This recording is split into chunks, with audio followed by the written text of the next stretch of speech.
안녕하세요. 시사팩토리 100.3 김일입니다. 코로나19가 장기화되면서 비대면은 필수가 됐습니다. 하지만 재난으로 인한 사회 전반적인 변화 속에서도 여전히 대면 노동을 지속해야 하는 사람들이 있습니다. 국민의 생명과 신체 보호 그리고 사회 기능을 유지하기 위해서요. 우리는 그들을 필수 노동자라고 부릅니다. 필수 노동자라고 불리는 이들은 코로나19 시대에 우리가 비대면 일상을 유지할 수 있도록 최전선에서 역할을 다하고 있지만 저임금, 고용 불안 등 열악한 근무 여건으로 어려움에 처해 있습니다. 이에 지난해 12월 정부는 필수 노동자 보호 지원 대책을 발표했고 지난 24일 필수 업무 지정 및 종사자 보호 지원에 관한 법률이 국회 환경노동위원회를 통과했습니다. 이런 법 제정 이전에도 서울 성동구를 시작으로 지자체 30여 곳에서 조례 제정을 통해 필수 노동자를 보호하고 지원하기 위한 노력을 하고 있는데요. 울산시도 서둘러서 울산의 노동 현실을 반영한 울산형 조례를 제정할 필요가 있어 보입니다. 오늘 이와 관련해 이양희 노동당 전 울산시당위원장과 이야기 나눠보도록 하겠습니다. 이양희의 월간 정치공장 지금 바로 시작합니다.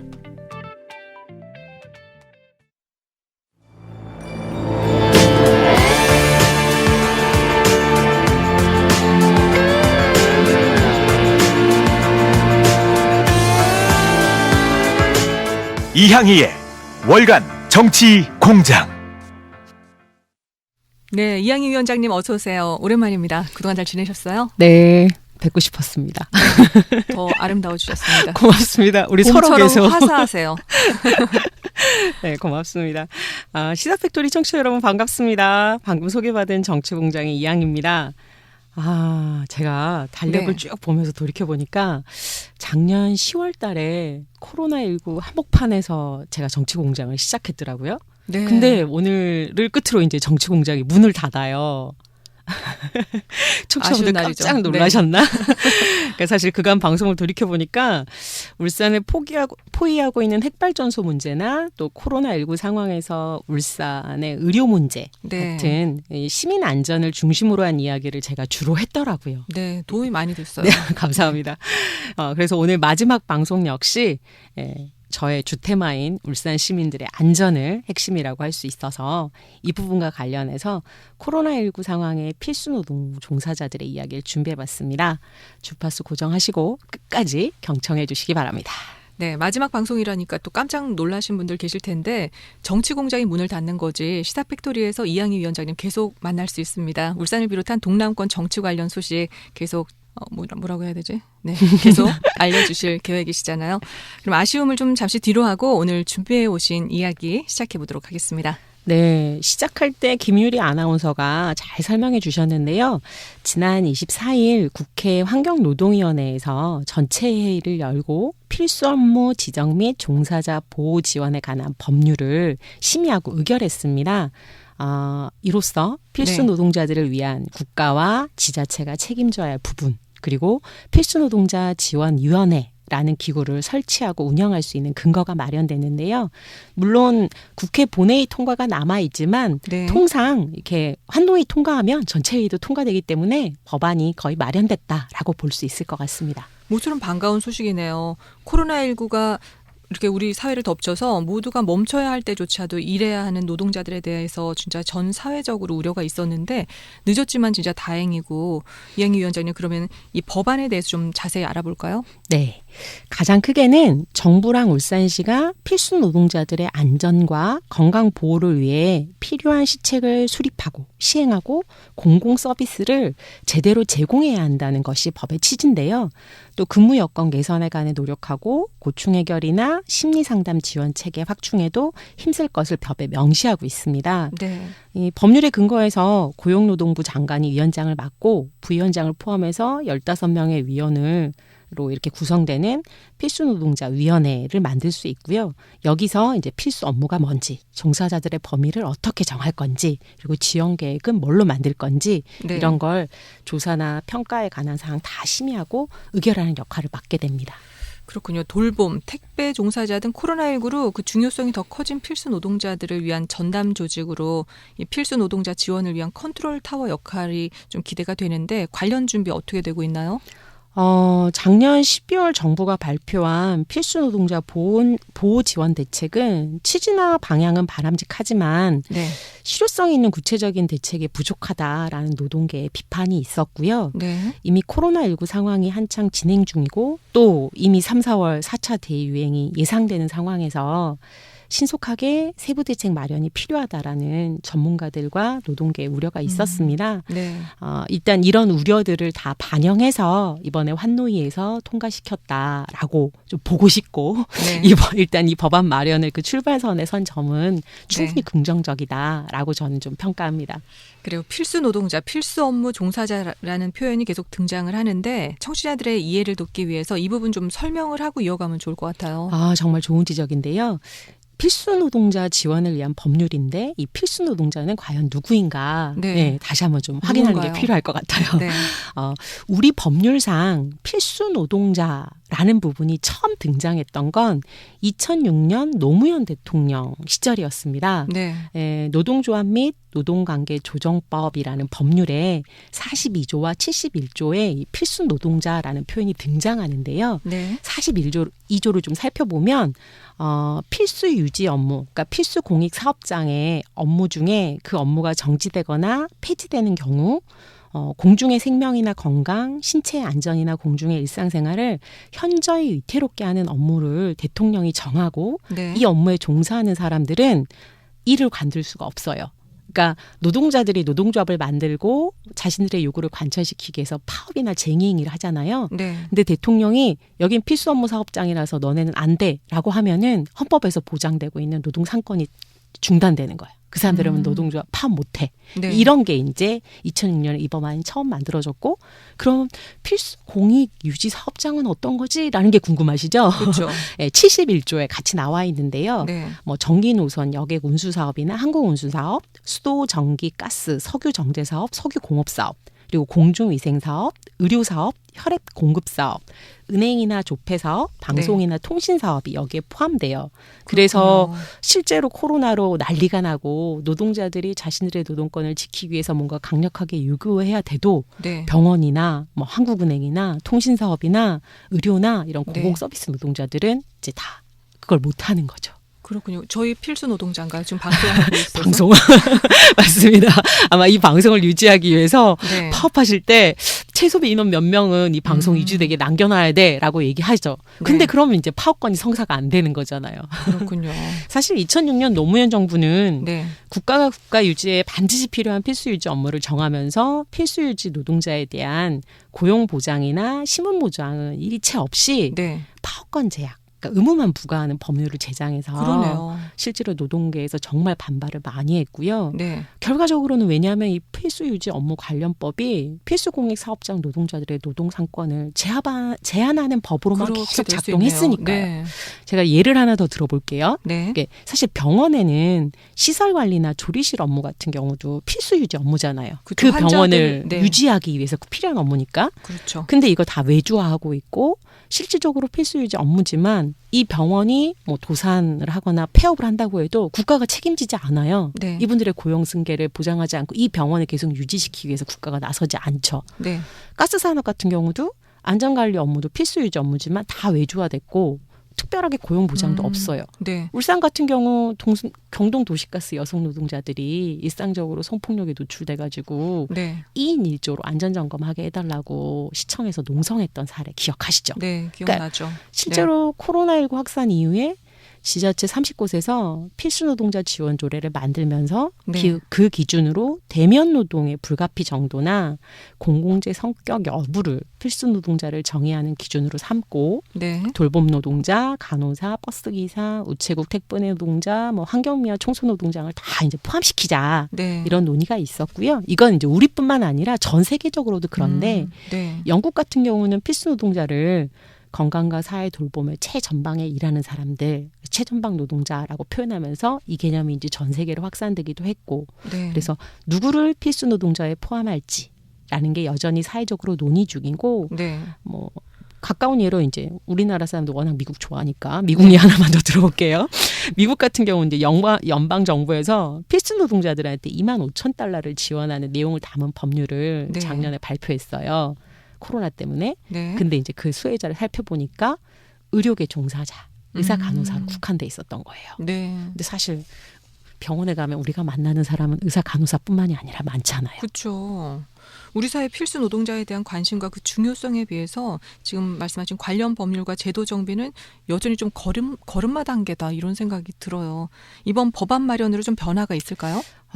이게 이번 법안 마련을 계기로 이제 함께 만들어가는 게 가장 중요하다고 생각하고요. 네. 제가 이 법안 마련 과정을 쭉 지켜보면서 들었던 문제의식 몇 가지를 좀 정리해 보면 네. 첫 번째는 노동조합 및 노동관계 조정법에서 필수 유지 업무라고 정했던 부분, 네. 이 필수 공익 사업의 업종이나 그 업무 이것에 대해서 실제로 대통령이 정하고 이 부분에 대해서 노동권을 이제 제한하고 막 그랬었잖아요. 네. 이게 실제로 현재 이번에 만드는 필수 노동자법에서 말하는 필수 노동자랑 어떻게 갖고 다른지 이게 좀 법적으로 명확하게 정리될 필요가 있어요. 그러네요. 아니면 이후에도 예. 계속 논란이 될 거거든요. 그렇죠. 예. 그리고 두 번째로는 필수 노동자의 범위를 어떻게 정할 건지에 대해서 상당한 논의랑 사회적 공감대가 형성돼야 돼요. 그러니까 실제로 우리 시민의식은 코로나 상황에 밖에도 못 나가는데 음식 만들고 음식을 내 집 앞까지 안전하게 배달해주는 노동자도 반드시 필수 노동자라고 생각하시잖아요. 네. 그렇죠? 네.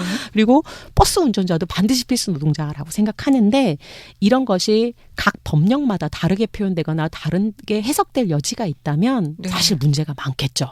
그러네요. 그리고 또 필수 노동자를 규정하고 의무를 부과하거나 책임을 부과하는 것. 앞서 네. 2006년도의 예처럼 파업권을 제한하거나 네. 노동상권을 박탈하는 방식이 아니라 필수 의무만 있으니까. 그러니까요. 네. 그러니까 책임과 권한, 의무만 있는 게 아니라 이 필수 노동자를 제대로 보호할 수 있는 입법 그쵸. 마련의 방향, 이 네. 방향성이 되게 중요하고 그리고 이제 필수 노동자 관련 법안을 만들고 위원회를 구성할 때 실제로 이게 좀 우려되는 게 고용부 장관을 포함해서 15명이 이 네. 필수 노동자 지원위원회를 만드는데 이게 정말 대규모 재난 사태 때 실효를 발휘할 수 있을까? 왜냐하면 재난 시대 컨트롤 타워는 또 따로 형성되잖아요. 네. 그래서 이런 것에 대한 고민이 좀 종합적으로 진행됐으면 좋겠다라는 몇 가지 우려가 좀 들더라고요. 그렇군요. 필수 노동자에 대해서 사회적으로 합의된 정의와 또 실제 법령에 명시된 정의 사이의 괴리, 이번 법 제정을 통해서 좀 반드시 해결이 돼야 될 것 같습니다. 혹시 이와 관련해서 울산시의 준비 상황 어느 정도인지 알고 계세요? 제가 오늘 방송 준비하면서 네. 어제까지 울산시청, 울산시의 홈페이지를 막 구석구석 뒤져보면서 네. 제발 어떤 논의라도 있었으면 좋겠다. 음. 왜냐면 방송에서 계속 울산시 욕하는 거 너무 힘들잖아요. 우리 잘한다 해주고 싶은데 네. 근데 아직 없어요. 사실 법 제정 이전에도 이미 네. 성동구를 비롯해서 전국의 지자체 30곳에서 조례 제정해가지고 해당 지자체의 필수노동자 지원을 위한 노력을 하는데 네. 울산은 아직 없고요. 늦었지만 이제라도 좀 서둘러서 진행했으면 좋겠다라는 이 응원의 마음을 담아서 타 지자체 사례 몇 가지를 제가 좀 소개를 해볼게요. 그래요. 성동구 어떻게 하고 있어요? 그렇죠. 성동구가 제일 진도가 빠르니까 네. 거기 사례를 살펴보면 제일 좋을 것 같은데요. 사실 성동구는 작년에 이미 조례 만들었고 네. 11월 달에 필수 노동자 관련 실태조사 연구 영역도 착수했어요. 그러니까 조례만 만든 게 아니라 네. 실제로 필수 노동자들의 이 현황을 정확하게 파악하고 네. 이분들이 필요한 지원이 뭔지를 음. 확인하는 연구 영역을 해서 네. 12월에 중간 보고서 발표하고 그리고 지난 25일 날 최종 보고서 채택했더라고요. 그래서 이 자리에 보면 보통 이런 연구 영역 발표하는 자리에 보면 구청장님 오셔가지고 사진 찍고 사라지시는데 제가 관련 기사랑 다 검색해 보니까 끝까지 함께 하셨더라고요. 네. 그러니까 정말 중요하고 열심히 해볼 의지를 갖고 단체장이 이 일을 추진하고 있다는 게 이제 보여지는 장면인데 네. 이 연구 영역 보고서 보면 예. 실제로 이제 각 해외 사례 국가별로 필수 노동자 지원 사례나 근로 실태들을 쭉 분석한 것뿐만 아니라 국제노동기구나 국제 엠니스트나 이런 선행된 국제조사 결과를 분석하고 종합하는 것뿐만 아니라 성동구에 근무하는 500명이 넘는 돌봄이나 보육 종사자들을 설문조사하고요. 네. 요양보호사나 보육교사 같은 경우는 심층 면접도 진행했더라고요. 그러니까 이게 네. 사실 코로나 시기에 연구 영역 되게 쉽지 않았을 텐데 그러게요. 심층 면접까지 해가지고 네. 실태를 좀 정확하게 파악하는 노력을 했고 그래서 이 연구 영역을 담당했던 이승윤 책임연구원 이 언론 인터뷰 보니까 네. 필수 노동자에 대한 명확한 개념 합의가 없어가지고 정책 지원 대상에 대해서 혼선이 계속해서 있을까봐 네. 이 부분을 미연에 방지하기 위해서 네. 실제로 필수 노동자는 무엇이고 어때야 하는가 논의를 좀 중점적으로 했고 그리고 필수 노동자 정책 지원 내용 그리고 이 전달 체계까지 네. 구체적으로 담으려고 노력했다라는 얘기를 하고 있더라고요. 그래요. 각 지자체별로 필수 노동자를 다르게 분류할 수 있다는 대목이 굉장히 흥미로운데 이 부분 또 자세하게 좀 짚어볼까요? 네, 그러니까 사실 서울 성동구 같은 경우는 대표적으로 이제 공동주택이 밀집되어 있는 지역인데 네. 성동구에서 필수 노동자 지원 조례 만들 때 제가 그 진짜 필수 노동자로 일하시는 분들을 만나는 심층 조사했다고 했잖아, 이 연구원들이. 그래서 성동구에 필요한 필수 노동자 하면은 공동주택을 지키고 계시는 경비 노동자들이 정말 많은 아파트가 거예요. 많으니까. 네. 네. 그래서 이분들을 이제 필수 노동자로 포함해서 그러니까 실제로 지자체의 현실이나 조건을 반영한 아주 좋은 조례의 예라고 볼 수 있죠. 그래서 울산에서도 실제로 우리가 조례를 만들 때 울산의 현실과 조건을 반영한 울산형 조례를 만드는 게 되게 중요하다는 생각이 들고 네. 그래서 계속해서 성동구의 사례를 몇 가지 더 살펴보면 실제로 이제 코로나19 같은 재난 상황에서 중앙정부 차원의 정책 지원으로 뭐 백신이나 예방접종, 건강진단 이런 게 이제 필수 노동자 우선적으로 지원되고 네. 감염 위험에 대한 수당, 뭐 방역 물품 그리고 이제 필수 노동자 가족 돌봄 지원 체계 뭐 이런 것들이 이제 국가 차원에서 네. 지원이 됐거든요.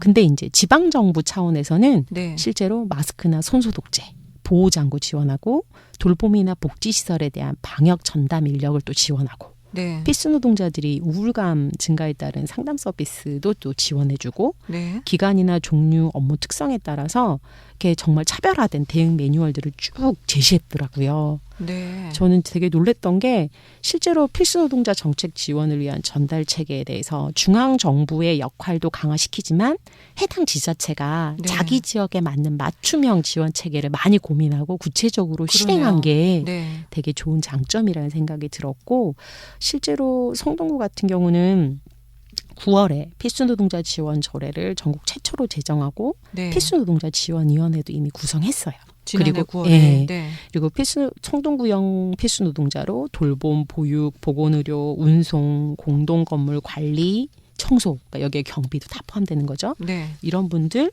6,400명 정도가 있다라고 추계해서 네. 이분들한테 파악을 다 했네요. 네. 네. 마스크나 보호장구도 이미 3차례 구예산으로 지원도 하고 네. 무료 인플루엔자 예방접종이나 심치료 지원 사업도 병행하고 네. 그리고 구 차원에서 계속해서 고맙습니다 필수 노동자 캠페인 이런 거 진행하면서 이제 홍보나 정책 확산을 위해서 네. 그리고 시민들의 공감이 있어야 또 예산 집행도 원활하게 가능하잖아요. 그래서 그러네요. 이런 네. 노력들을 되게 열심히 했더라고요. 그리고 실제로 전염병 시기에 노동권이나 사회권이 이제 상충할 수 있는데 네. 이런 부분을 어떻게 이제 같이 보장할 건가라는 논의를 계속 해나가야 되고 조례 만든 이미 이제 30개 지자체가 있잖아요. 네. 그 지자체들이랑 상호 연구 교류하면서 네. 그런 것들을 만들어 가겠다라는 발표를 또 구청장님이 하셨더라고요. 그래서 네. 보면서 야 저렇게 단체장의 의지를 갖고 하면 일이 되는구나 이런 생각이 확 들더라고요. 개별 지자체에서도 할 수 있는 일들이 진짜 굉장히 많네요. 우리 울산시도 좀 빨리 시행을 하면 좋을 것 같습니다. 맞습니다. 송초로 시장님 할 수 있습니다. 좀 서둘러 주십시오. 네.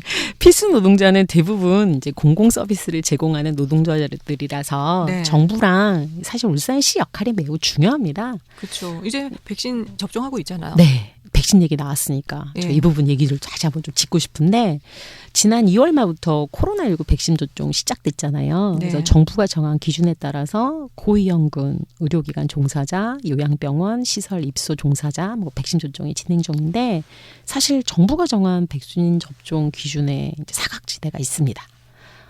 환자랑 밀착해서 일을 하고 있지만 네. 병원이 직접 고용한 노동자가 아니라는 이유로 또 보건의료인이 아니라는 이유로 간병 노동자랑 외주 용역 노동자들이 백신 대상에서 제외됐어요. 그러니까 사실 네. 우리가 병원 가서 사람 만나보면 알지만 뭐 이렇게 의사 간호사 선생님보다는 간병 노동자랑 네. 뭐 식당에서 밥 만들어서 밥을 또 병실로 옮겨주는 노동자들이나 그분들도 지금 백신을 네, 못 맞으신 위주 영역 거예요? 노동자들인 거 이분들 뭐 이렇게 된 굉장히 거예요. 의외네요. 네. 그리고 또 직접 집을 방문해서 어르신이나 장애인을 돌보는 재가 요양 보호사라고 있어요. 네. 그리고 또 장애인들의 활동 지원사도 있는데 이런 분들이 다 제외됐어요.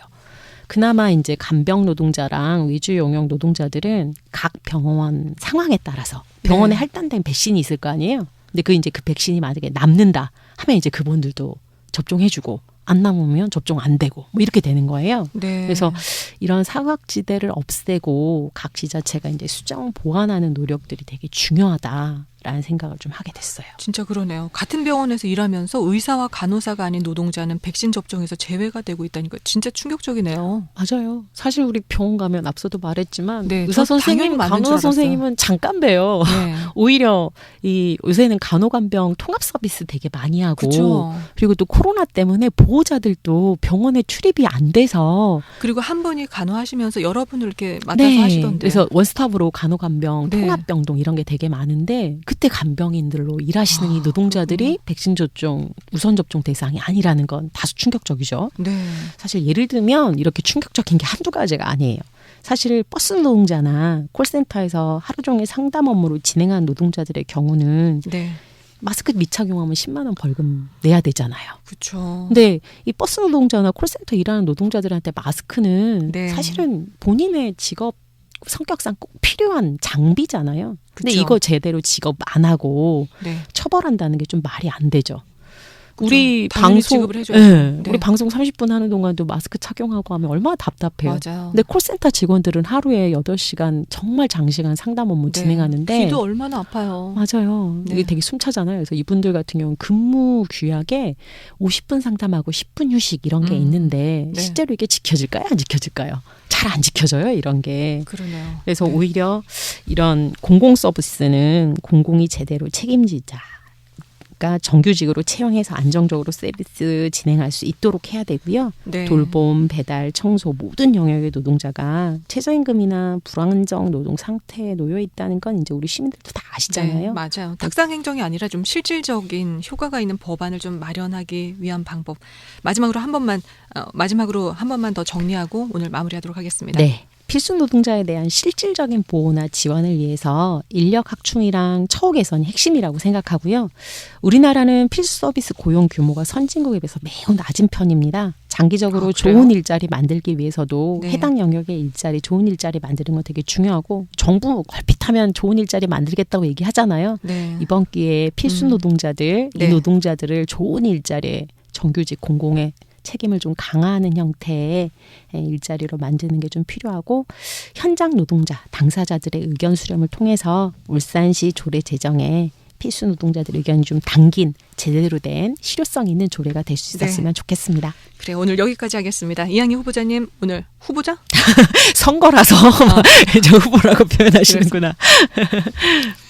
네, 이양희 위원장님 오늘 출연해 주셔서 고맙습니다. 네, 감사합니다. 네, 시사팩토리 100.3은 여기서 마무리하겠습니다. 김세정의 워닝 지금 나가고 있는데요. 이 노래 띄워드리면서 저도 물러가겠습니다. 지금까지 진행의 김유리, 기술의 강승복, 구성의 엄유미, 연출의 김성광이었습니다. 고맙습니다.